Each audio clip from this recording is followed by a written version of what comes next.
a gente vai ler hoje Lucas,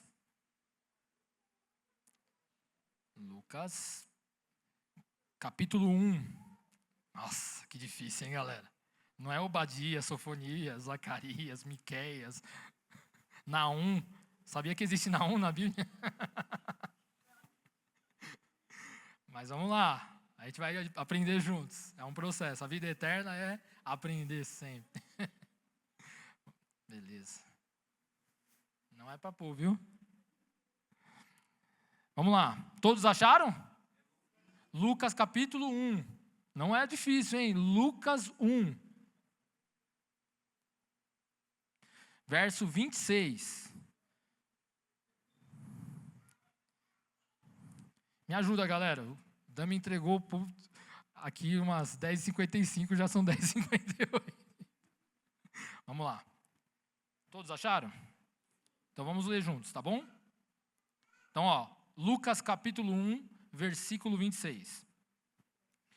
No 6º mês, o anjo Gabriel foi enviado por Deus a uma cidade da Galileia chamada Nazaré, a uma virgem que estava comprometida a casar com um homem da casa de Davi, cujo nome era José.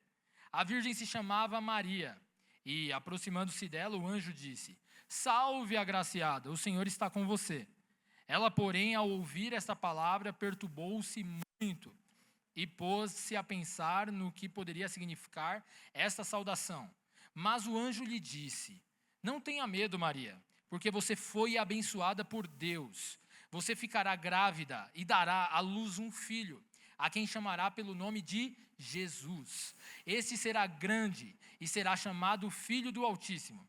Deus, o Senhor, lhe dará o trono de Davi, seu pai. Ele reinará para sempre sobre a casa de Jacó, e o seu reinado não terá fim. Então Maria disse ao anjo: Como será isto, se eu nunca tive relações com homem algum? O anjo respondeu: O Espírito Santo virá sobre você, e o poder do Altíssimo a envolverá com a sua sombra. Por isso também o ente santo que há de nascer será chamado Filho de Deus.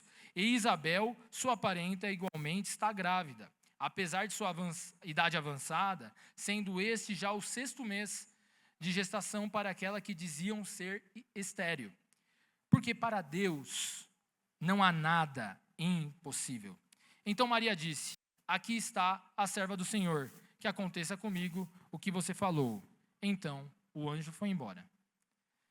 Vamos orar juntos aqui, feche seus olhos.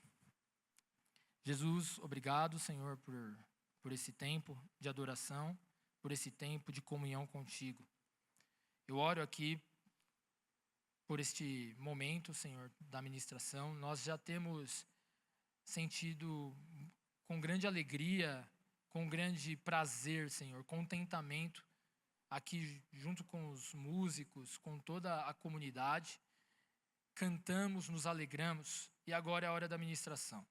Senhor, livra-nos de qualquer pedra de tropeço, livra-nos de sermos um problema para o teu plano. Senhor, que o seu Espírito Santo tenha livre curso aqui nesse lugar, que o seu Espírito possa conduzir todas as coisas. E assim como meu amigo Daniel orou, prepara o nosso coração, tanto o meu para falar, quanto o do povo para receber também. Que o Senhor venha produzir frutos através dessa ministração, Senhor, para que somente o nome de Jesus seja enaltecido. Em teu nome te clamo. Amém. Amém. Irmãos, muito, muito feliz. Alguém imagina, faz ideia, porque a gente leu esse texto hoje? Cri. Eu sei que tem gente que imagina, obviamente. Mas nós estamos numa época festiva muito importante, né? E essa época é o Natal. E essa época é uma época que gera muitas controvérsias, vamos ser sinceros. Todo mundo já deve ter visto uns absurdos aí nas redes sociais, visto algumas coisas muito fortes, que deve ter chocado o seu coração. E aí vem aquela raiva, aquele momento inusitado de que você quer falar, responder, mas graças a Deus você não falou, não respondeu. Ou se respondeu, respondeu de uma forma gentil, educada, enfim. Mas eu queria compartilhar com você uma frase. Na verdade, é quase um pedaço de um texto. Presta atenção. As pessoas normalmente amam conto de fadas. As pessoas desejam que o Natal seja uma dessas histórias. Contudo, os evangelhos combatem essa ideia, estabelecendo Jesus na história. Na verdade, Jesus não é mais uma historinha, ou historinha com E, não faz de conta, apontando para realidades mais importantes.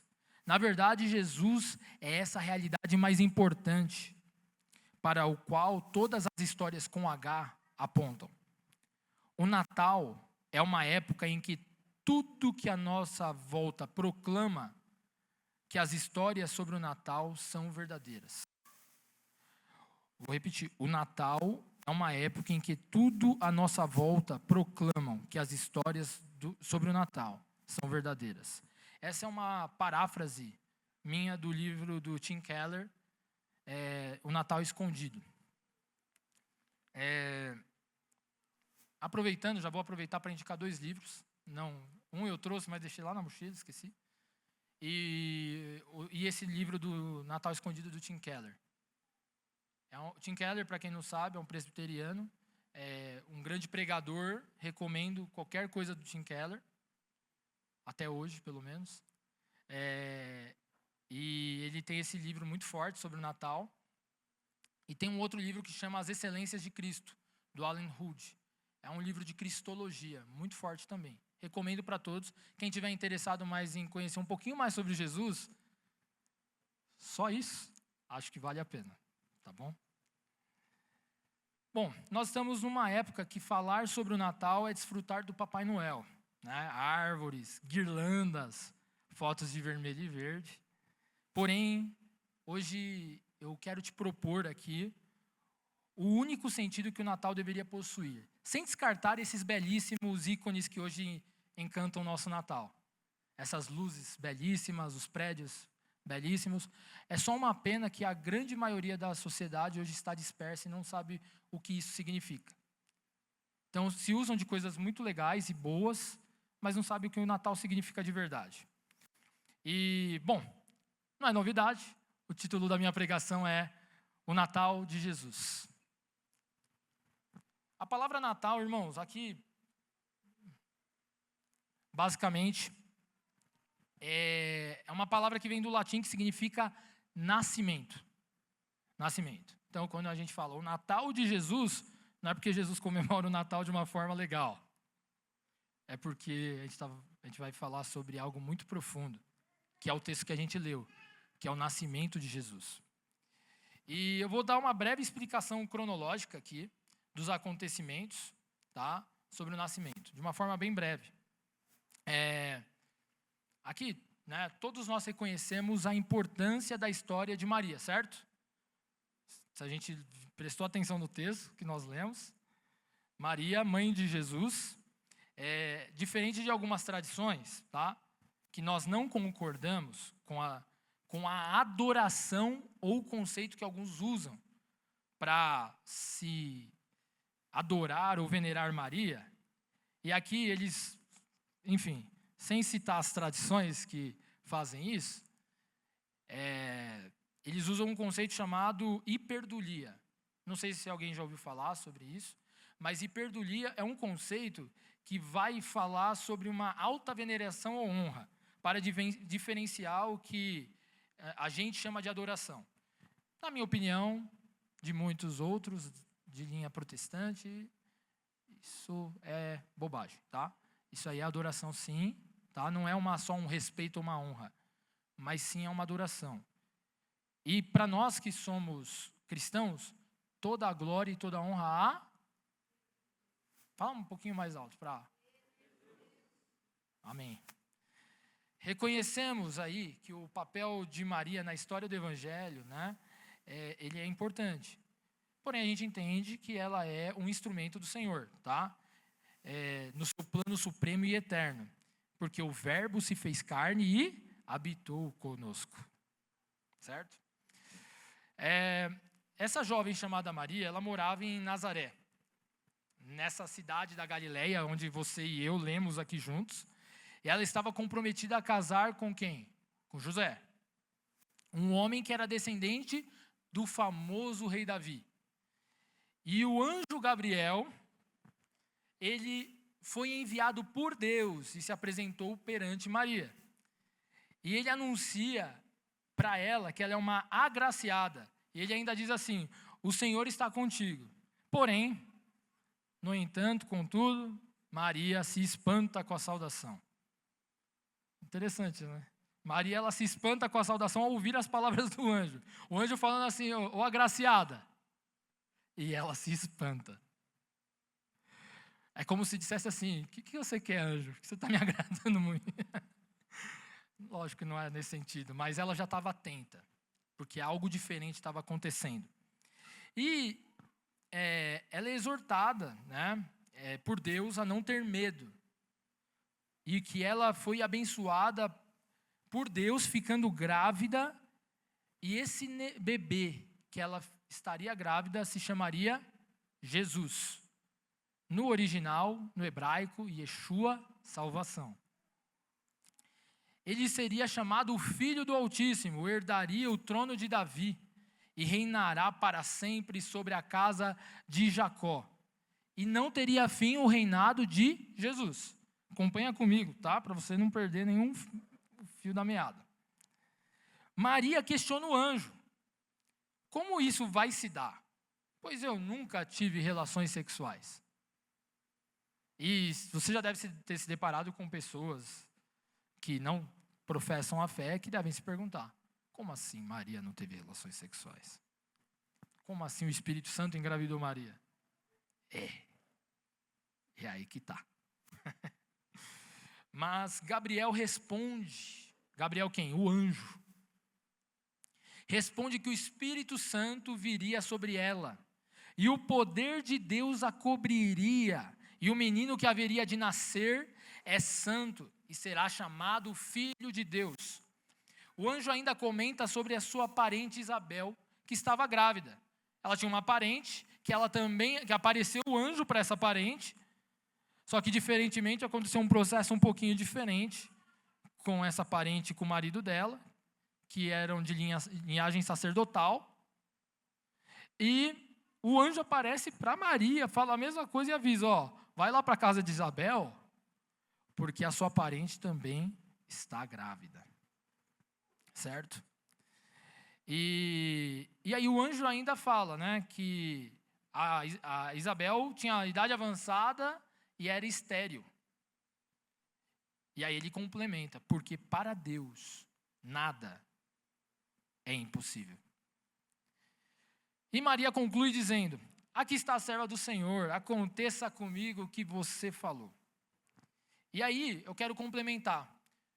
Quero trazer um panorama do nascimento de Jesus, porque é tão belo e a gente conhece tão pouco. E esse trecho que nós lemos e que eu estou reforçando aqui com vocês é de Lucas. Mas Mateus também conhecia uma parte da história de Jesus. E Mateus, ele vai relatar sobre a parte de José. Então a gente contou a parte mais de Maria, mas a parte de José é o seguinte: José não queria envergonhar Maria. Ele ficou sabendo que ela estava grávida. Ela contou que apareceu um anjo para ela. Então imagine você, os que são casados, os noivos. Imagine chegar e falar: cara, estou grávida. E aí? Você acredita nessa história? Tem que ter um temor muito grande de Deus. Mas Deus é bom e Deus faz tudo certo. O que acontece? Ele tem um sonho, José, com um anjo do Senhor, que afirma a mesma coisa que falou para Maria: não tenha medo de receber Maria como a sua esposa, José, porque o filho dela gerado é do Espírito Santo, e o nome dele será Jesus. Uau! E aí José recebe Maria como sua esposa, pela fé. Porque hoje já é difícil algumas histórias para contar na sociedade. Agora você imagina naquela época. De fato, a mulher passava por mais problemas, a mulher era desvalorizada. E o cara, quando ele, como José amava Maria, ele não queria imputar sobre ela um peso. Então ele queria ir embora. Mas pela fé e por obediência a Deus, ele não teve medo. Você percebe que nas duas saudações, tanto para Maria quanto José, a primeira coisa é: não tenha medo. O Senhor é contigo. Então, hoje, eu e você que estamos aqui, primeira coisa que eu queria te expressar: não tenha medo de crer nesse evangelho. O Senhor é contigo. O medo está assolando a sociedade. O medo está destruindo famílias. Está gerando ansiedade. Está acontecendo muita coisa. Mas não tenha medo. O Senhor é contigo. Obrigado, amor. Minha esposa, tá? José e Maria precisavam ir para Belém. Presta atenção nisso. Isso ainda é outra parte do evangelho, do nascimento de Jesus. Eles precisavam ir para Belém. Sabe fazer o quê? Eles estavam em Nazaré. Nazaré é uma cidade, cara, não sei nem qual é o exemplo que eu daria, mas pega uma menor cidade do interior de São Paulo, que está bem distante, que está afastada dessa realidade nossa da capital. Era quase Nazaré. E eles foram para Belém. Por quê? Belém era a cidade onde eles estavam fazendo um recenseamento, que era um tipo de alistamento para cobrar tributo, só para vocês entenderem. Então, José e Maria têm que ir para lá para ele se alistar. E aí, chega a hora de Maria dar à luz, lá em Belém. Que legal, né? E não foi recebida em nenhuma hospedaria, e ela deitou Jesus numa manjedoura. Deixa eu te contar um negócio. Existem hoje muitas evidências arqueológicas que, em percentuais, diria acima de 80%, 90%, Maria não foi para um hotel. Maria, ela certamente foi para a casa de um parente. Porque em Belém, que era uma cidade menor, não tinham muitos hotéis. E aí você imagina comigo, eu quero te convidar a refletir aqui. Ela vai para um hotel, ela vai para a casa de um parente, perdão, acabei de falar. Estou vendo se vocês estão atentos, viu? Porque o TDAH bate forte aqui. Eu acho. É pela fé isso. Mas ela vai para a casa de um parente. E aí presta atenção, na casa do parente, você imagina, aquela história. Então, tio, deixa eu te contar. Você já está sabendo aí o que está rolando aí, né? Estou grávida. Não faz muito tempo, não. E a família, a honra, a tal da honra. Tem gente que muitas vezes prefere colocar a honra acima, até mesmo sem ouvir a história da pessoa que está passando uma necessidade. E Maria e José compartilham, estão naquele ambiente, só que eles não podem acessar um lugar comum. As casas daquela época, isso que eu estou falando para vocês, estou resumindo, tá? Depois vocês podem investigar isso melhor. Elas tinham um lugar exclusivo que a família ficava. E nos lugares mais inferiores à casa, ficavam os animais, ficavam a manjedoura, que era onde colocavam alimento. Então, possivelmente, alguém já foi humilhado aqui por familiares? Não precisa levantar a mão, não quero te expor. Mas se você já foi isso que provavelmente aconteceu com Maria e com José. Eles não tinham para onde ir. Ela estava parindo. E ela teve que aceitar as condições que tinha. Mas ela sabia de uma coisa. Eu sei quem é esse que eu estou carregando. Independente da minha circunstância, eu sei quem é esse que eu carrego.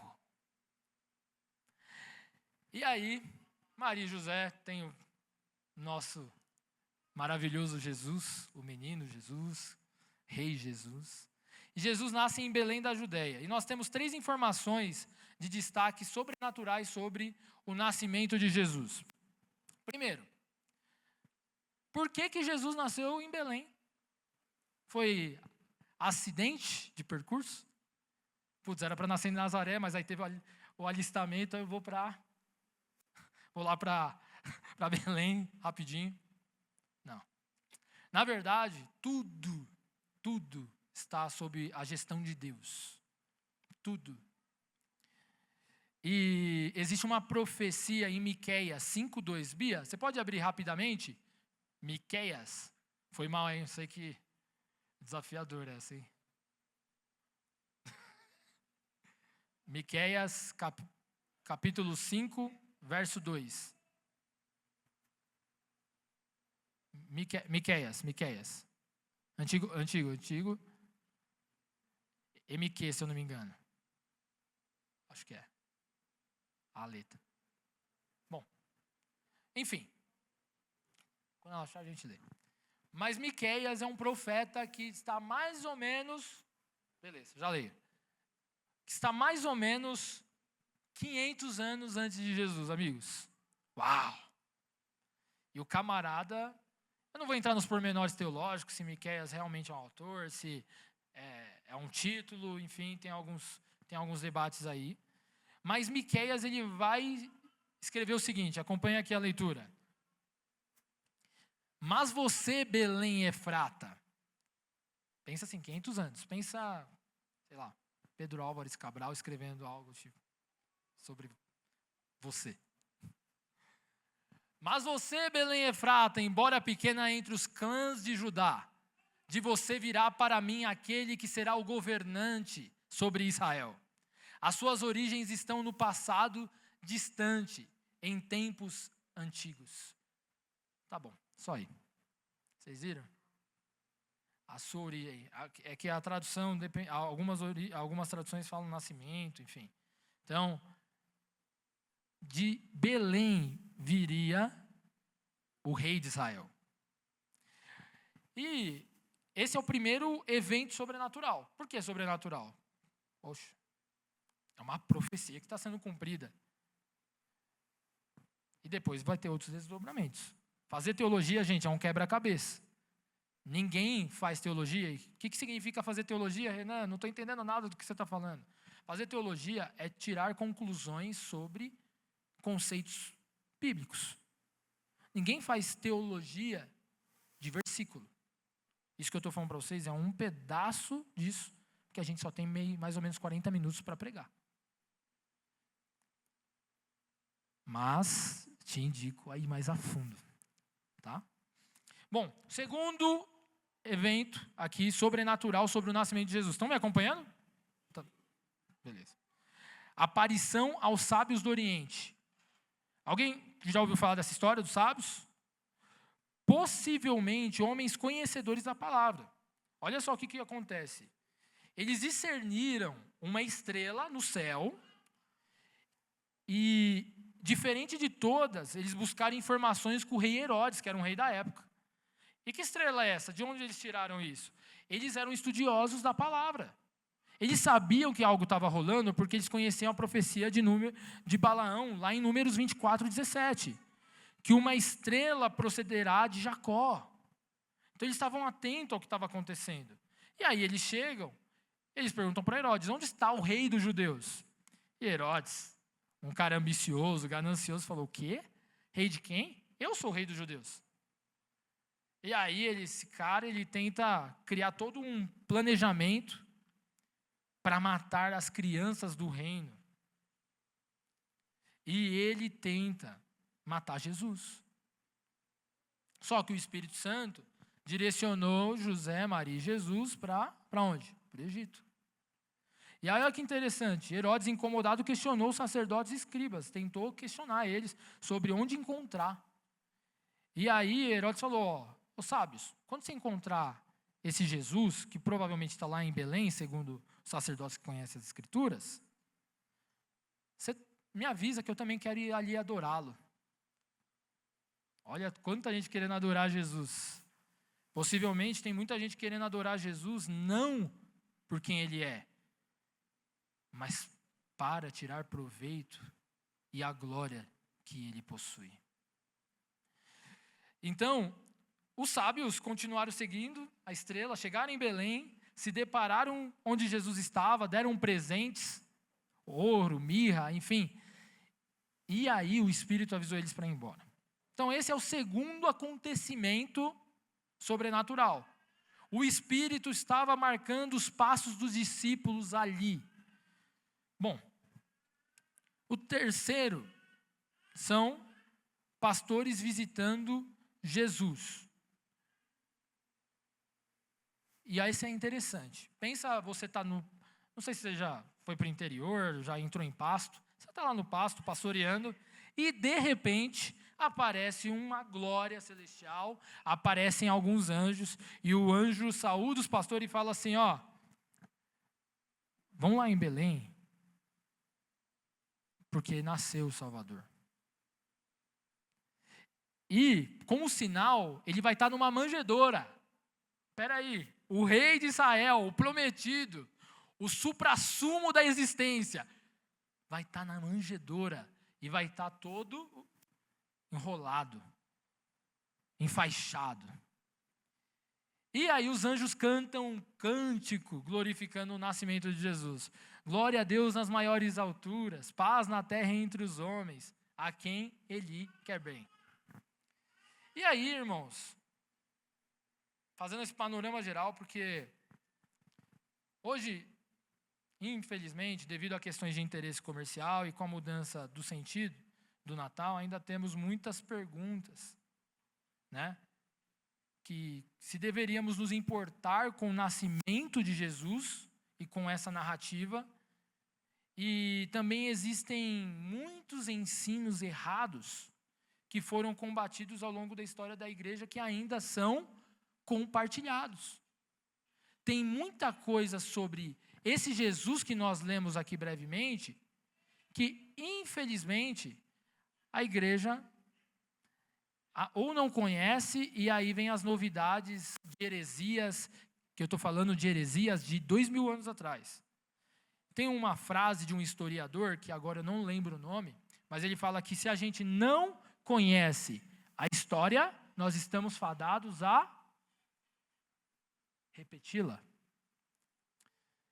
E quem não conhece a história de Jesus, provavelmente vai criar novas heresias, novos pontos contra o evangelho e a ortodoxia cristã. Aquilo que já é consumado como uma doutrina oficial e segura. Infelizmente, irmãos, deixa eu falar isso para vocês, ainda nós temos muitas pessoas com o espírito de Herodes. Essas pessoas, o que é esse espírito? São pessoas tentando assassinar essa belíssima história de Natal de Jesus. Todas essas pessoas que você conhece combatendo o nascimento de Jesus, a boa nova, elas têm o espírito de Herodes. Herodes quis matar toda a criança. Ele quis matar Jesus. E quando você vê alguém combatendo a história e o nascimento de Jesus, o espírito que está sobre essa pessoa é o espírito de Herodes. É um espírito homicida, é um espírito maligno do anticristo. Enfim, então, por que devemos nos importar com o nascimento de Jesus, Renan? Qual colaboração a narrativa do nascimento de Jesus tem para o crescimento da minha vida espiritual com Deus? Qual impacto isso tem para a minha vida e das pessoas na prática? O que isso importa? Bom, como é possível segregar ou dividir o relato de Jesus na cruz sem conhecê-lo e apreciar seu nascimento que aponta para o evangelho do reino? Você já pensou nisso? Porque tem pessoas que acham que é possível segregar. Não, eu amo Jesus crucificado. Ah, não, eu amo Jesus ressurreto. Cara, ele é o Benjamin Button? Haha, era para rir, tá, galera? Foi mal. Acho que ninguém deve ter assistido. Acho que poucas pessoas assistiram o Benjamin Button, né? É que é um cara que já nasce velho, enfim. Jesus nasceu, é isso. Ele foi uma criança. Não tem como você segregar o Jesus crucificado do Jesus menino. As promessas, tudo o que aconteceu. Renan, como é possível amarmos uma parte da história e desprezar o relato sobre a encarnação de Jesus, que inicia com o seu nascimento? Guarda essa palavra, encarnação de Jesus. Jesus é Deus desde a eternidade. E esse relato que nós lemos sobre o seu nascimento é o relato da sua encarnação. Bom, então, tendo em vista essas perguntas que normalmente percorrem as pessoas desinformadas sobre o cristianismo e sobre a história de Jesus, é muito comum a gente ver essas perguntas contra um ensino ortodoxo do cristianismo. Não se espante ao ver heresias antigas voltando. Elas sempre foram combatidas ao longo da história da igreja e nós precisaremos de vocês para nós continuarmos combatendo nos lugares que Deus te colocar. Tem muita gente desinformada ou mal intencionada. Mas vai lá. Não tenha medo. Deus é contigo. Bom, eu queria começar a responder todas as perguntas que a gente acabou de compartilhar acima, para mim acima, através de uma profecia cumprida pelo profeta, cumprida pelas palavras do profeta Isaías. Basicamente, Mateus vai citar essa profecia, e ela está no livro de Isaías 7,14. Não vamos ler no livro de Mateus, porque ele vai falar a mesma coisa, mas vamos pegar da fonte primária. Por gentileza, Bia. Isaías 7,14. Por isso, o Senhor mesmo dará a vocês um sinal. Eis que a virgem ficará grávida, dará à luz um filho, e o chamará Emanuel. Essa palavra é uma palavra hebraica, são duas palavras, Emanuel, Deus conosco. Deus está conosco, Deus estará, Deus presente. Isso é interessante por quê? Porque a melhor forma de compreender essa profecia é a maneira como ela revela o cumprimento do plano eterno de Deus em Jesus, carregando as duas naturezas em toda a sua jornada. Jesus não virou Deus depois de 30 e poucos anos. Jesus sempre foi Deus. Jesus sempre teve as duas naturezas desde seu nascimento. Aprenda uma coisa: a ausência de evidência não é evidência da ausência. Segunda coisa, o fato de você não saber explicar algo não significa que esse algo não tem explicação. Aprenda isso. Então, eu não sei se isso te anima, de verdade. Porém, isso me deixa extremamente acolhido, consolado e seguro. Saber que Jesus é Deus e conhecer todo o seu plano me deixa feliz, me deixa em paz, porque não depende de mim. Eu não sou o cara. Jesus é totalmente indivisível. Jesus é totalmente homem, totalmente Deus. Jesus é totalmente homem e totalmente Deus. Ele é divino desde o seu nascimento. Jesus possui duas naturezas. Por meio da sua encarnação, a gente consegue contemplar a plenitude da divindade, que está lá em Colossenses 2,9, porque nele habita corporalmente toda a plenitude da divindade. Pensa, esse ser que aos olhos humanos é um homem, mas a Bíblia diz que nele habita toda a plenitude da divindade. Ele é a imagem do Deus invisível. A gente chama essas duas naturezas, só curiosidade, tá? Fator de curiosidade, se alguém quiser um dia pesquisar mais a fundo, de união hipostática. Essas duas naturezas em Jesus é 100% homem e 100% Deus. Loucura para nós. Ver Jesus é ver o Pai. Ele mesmo disse a Filipe lá em João 14:9, quem vê a mim, vê o Pai. Detalhe, Jesus ainda não tinha sido morto. É o Jesus que cresceu. Mas para ele ter crescido, ele era um neném. Então, se alguém falar para você alguma bobagem sobre o nascimento de Jesus, essa pessoa não está interessada em ver o Pai. Porque ela não está interessada em ver Jesus. Jesus é totalmente homem em fraqueza e limitação. Sendo na forma de Deus, ele optou por guardar seu principado por direito.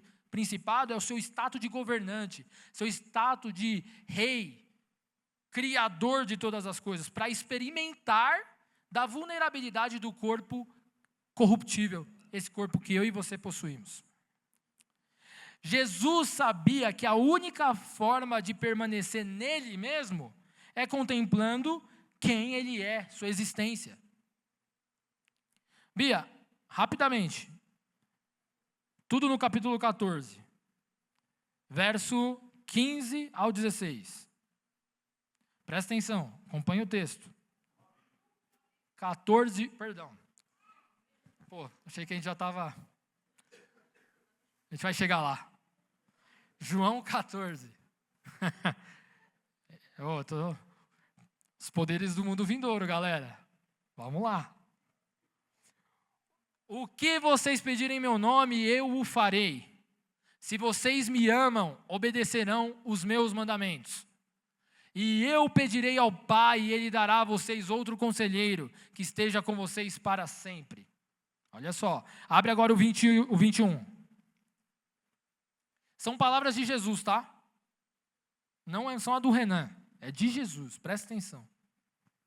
E depois disso, Jesus apareceu é 14 e 21. Tudo no 14 agora. Quem tem os meus mandamentos e lhes obedece é o que me ama. De novo, quem tem os meus mandamentos e lhes obedece é o que me ama. Você só vai saber o que é mandamento de Jesus? Adivinha? Lendo a Bíblia.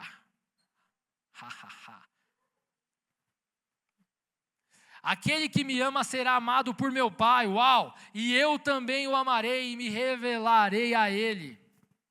Cara, isso é forte. Abre o 23 e o 24, versículo, tá? O capítulo 14, 23 e 24.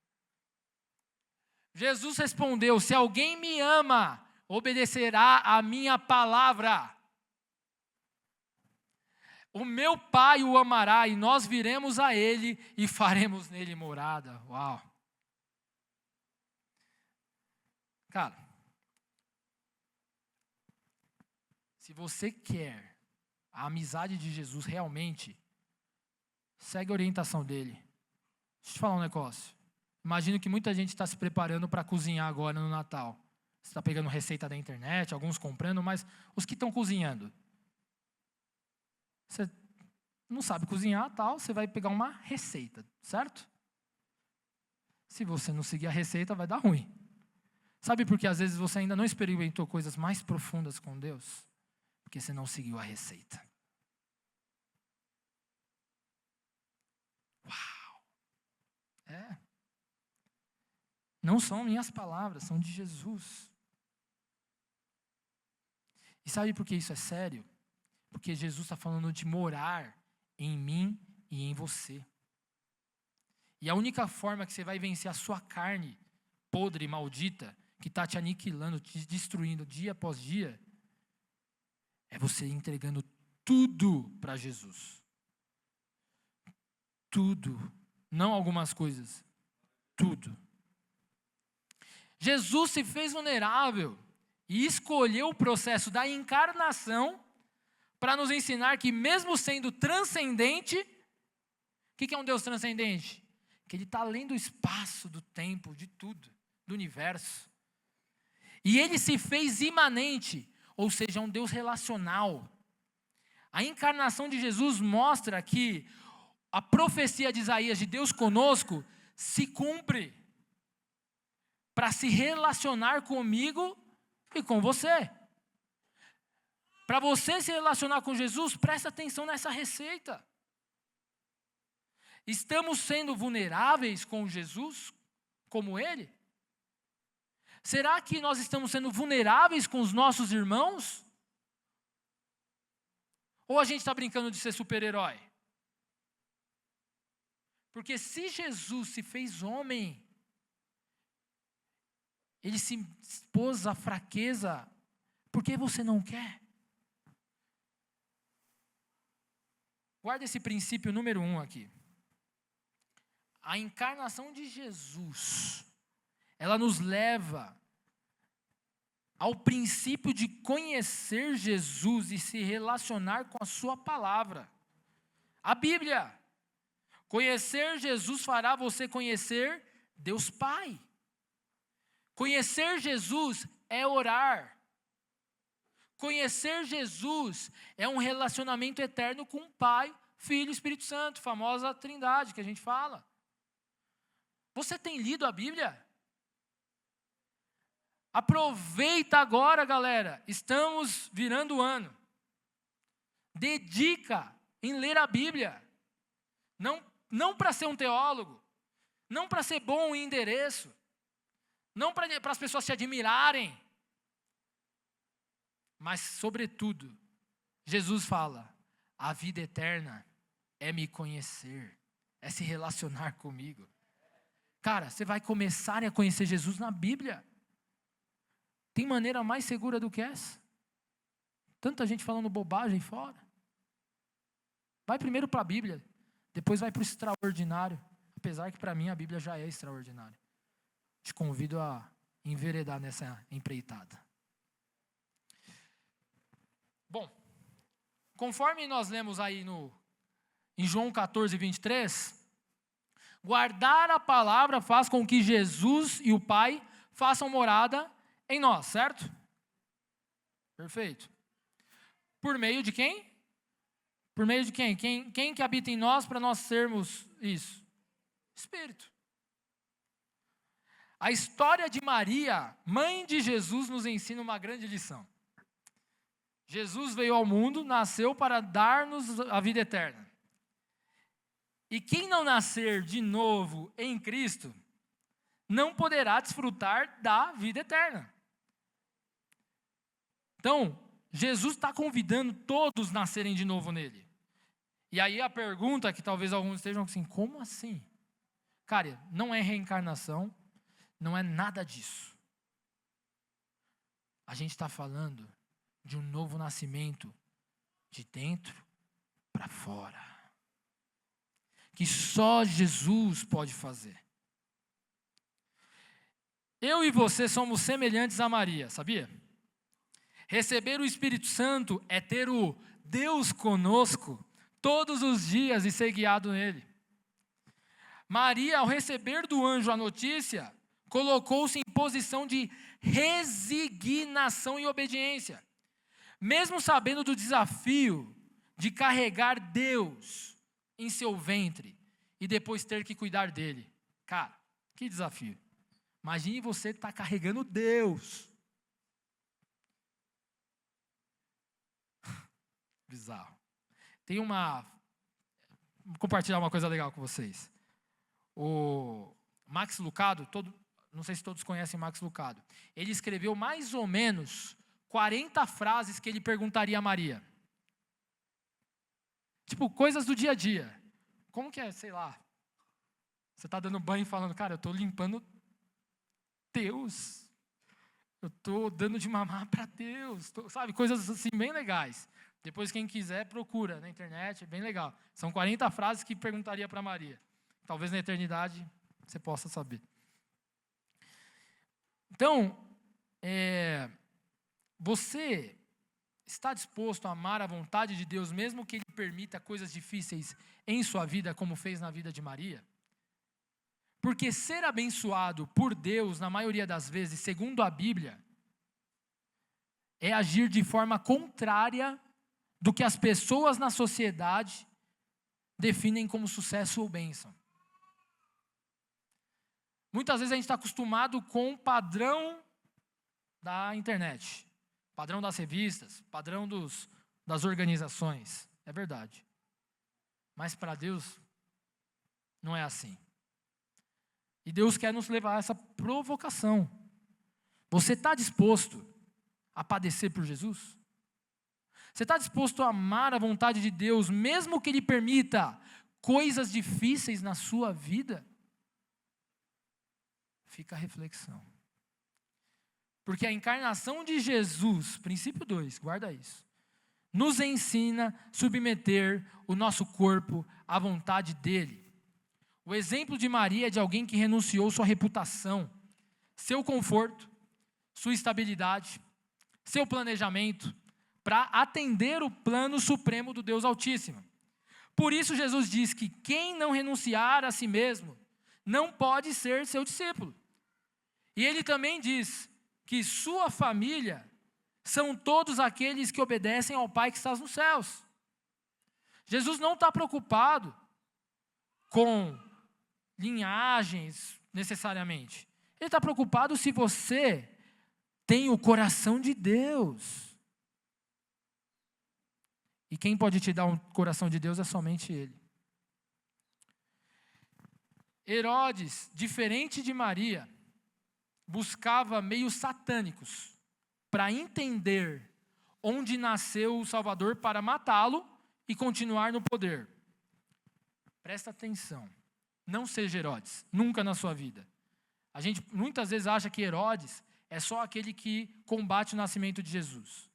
Mas todas as vezes que eu e você resistimos ao Espírito Santo, a ponto de não aceitarmos os processos que Ele nos submete, nós estamos abortando o processo do novo nascimento dentro de nós. É um aborto espiritual. Você está matando o novo nascimento, a vontade de Jesus em você, em alguma área da sua vida. E que o Espírito Santo quer produzir cada vez mais. Não despreze, não milite contra os processos de Deus na sua vida. Não seja como Herodes.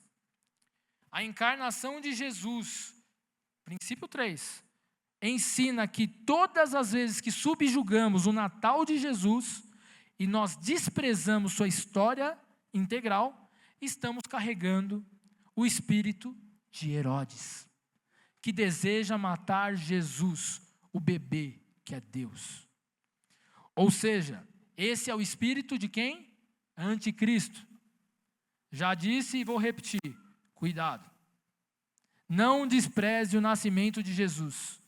Não despreze o novo nascimento em você.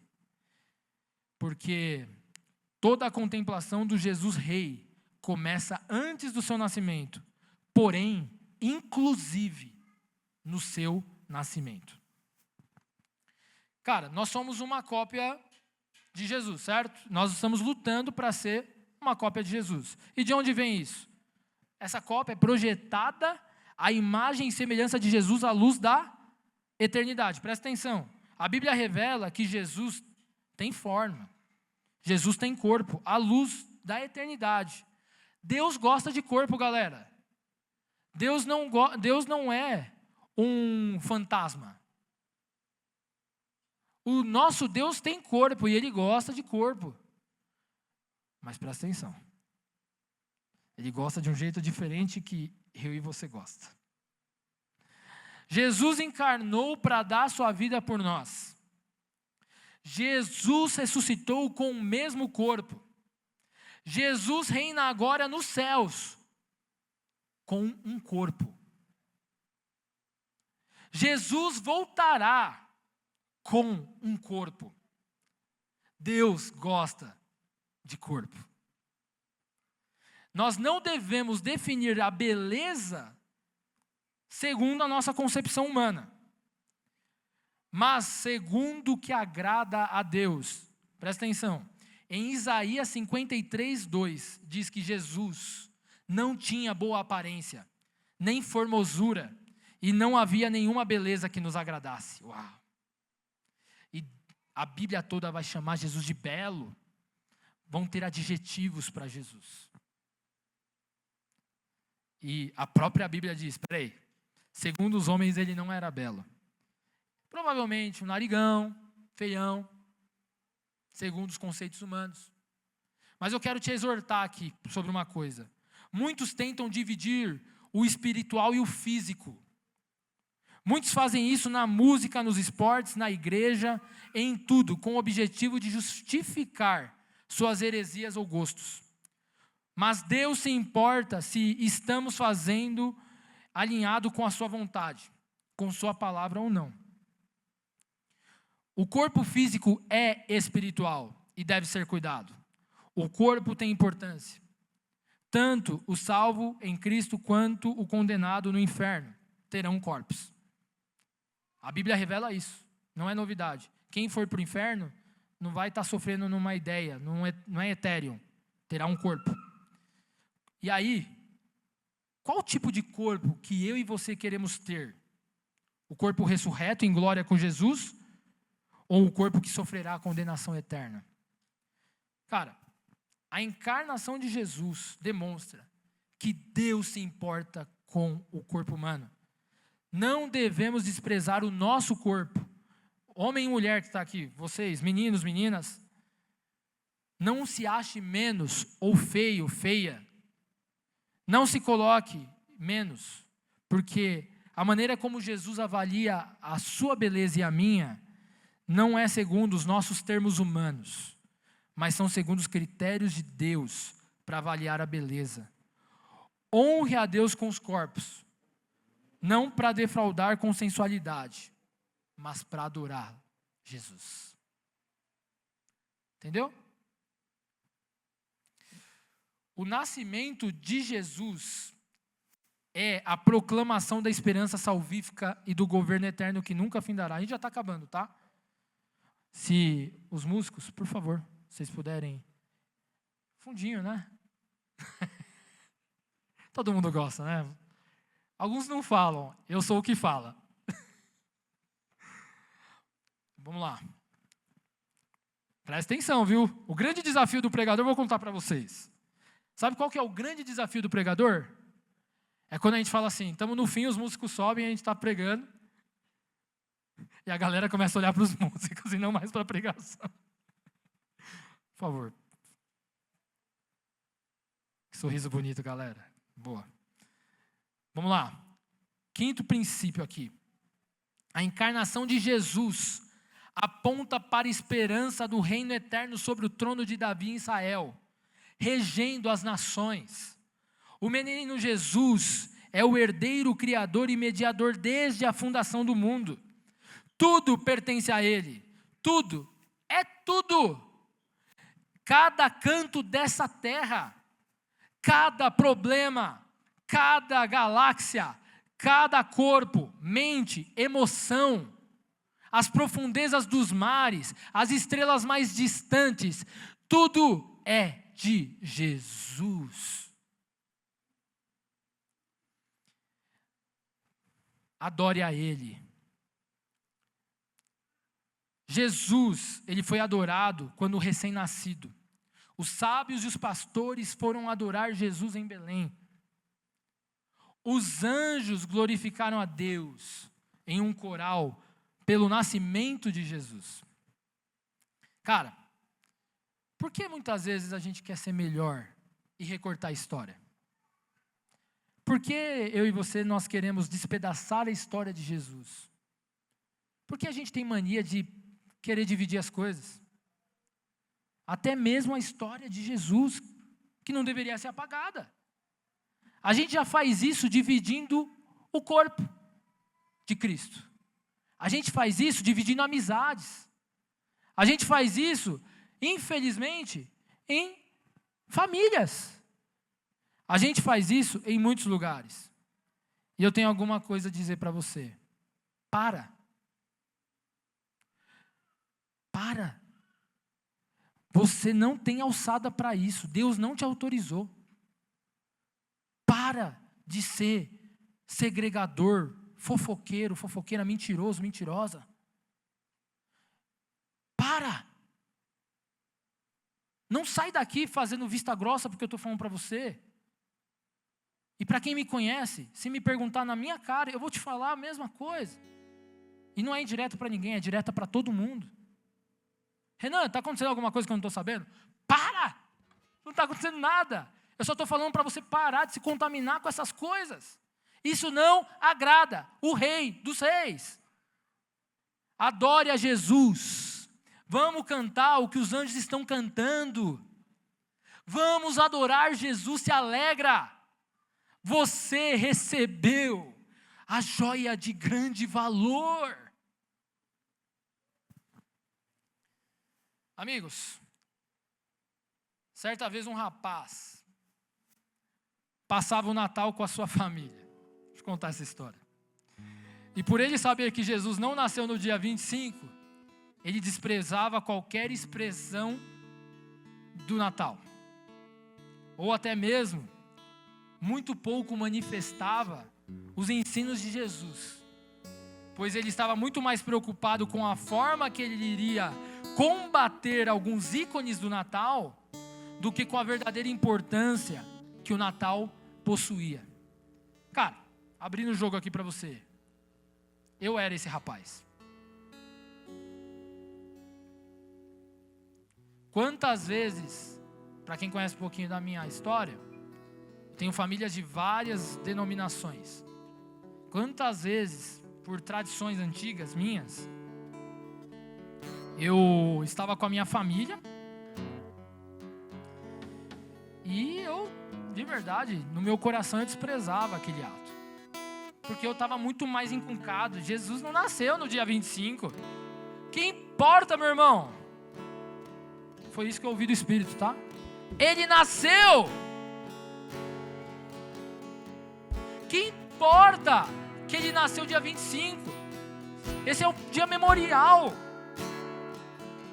É um dia de celebração. Jesus não nasceu e não tem que ser só no dia 25. Tem que ser uma mudança de vida. Não falo do Papai Noel, da árvore ou qualquer outra expressão, porque essas coisas não são pecado. Só gente tapado como eu era, enche o saco dos outros. Mas isso não pode assumir o lugar do grande protagonista da história. Jesus, Jesus, Jesus. O resumo do Natal é: Deus te amou tanto, meu irmão e minha irmã, que Jesus veio te salvar. E Ele veio se relacionar com você. Não há espaço mais para o esforço humano. Eu não compro a salvação. Eu não compro a salvação com o meu tempo e com o meu dinheiro. Eu morro para mim. A fé é dom de Deus. A salvação só Deus pode produzir. Jesus, presta atenção. Jesus, Ele manda um recado para 7 igrejas na Ásia. Jesus admoesta uma das igrejas chamada Laodiceia. Depois você lê lá em Apocalipse. Jesus vai admoestar essa igreja porque ela era morna. E Deus está a ponto de vomitar os mornos. Deus não quer gente morna no seu reino. É uma igreja que se considerava de bem. Eu estou bem. Estou pecando, mas eu estou de bem com a vida. Eu não sinto que eu estou mal. É o meu sentimento que importa. Bobagem. O que importa é você ver Jesus na sua palavra. Então, o que interessa é a presença de Deus. Jesus orienta que a igreja se revista de santificação, porque isso é colírio para os nossos olhos. para você ver e contemplar Jesus. Jesus disciplina e repreende essa igreja, sabe por quê? Sabe o que está escrito? Ele repreende e disciplina aqueles que Ele ama. E eu estou anunciando isso para você, meu irmão e minha irmã. É porque Jesus te ama e Ele quer trabalhar dentro de você. Um dos dilemas aqui do base, um dos nossos citados, das nossas frases, dos nossos ícones é que o fogo é de dentro para fora. Se isso não te queima, eu tenho algo a te dizer. Talvez você esteja morno ou morna. E a promessa para essa igreja de Jesus era: ao vencedor será dado o direito de sentar-se no trono com Jesus. Jesus, nesse texto de Laodiceia, ele diz: estou batendo a porta, e quem abrir, ele entrará e ceará com ele.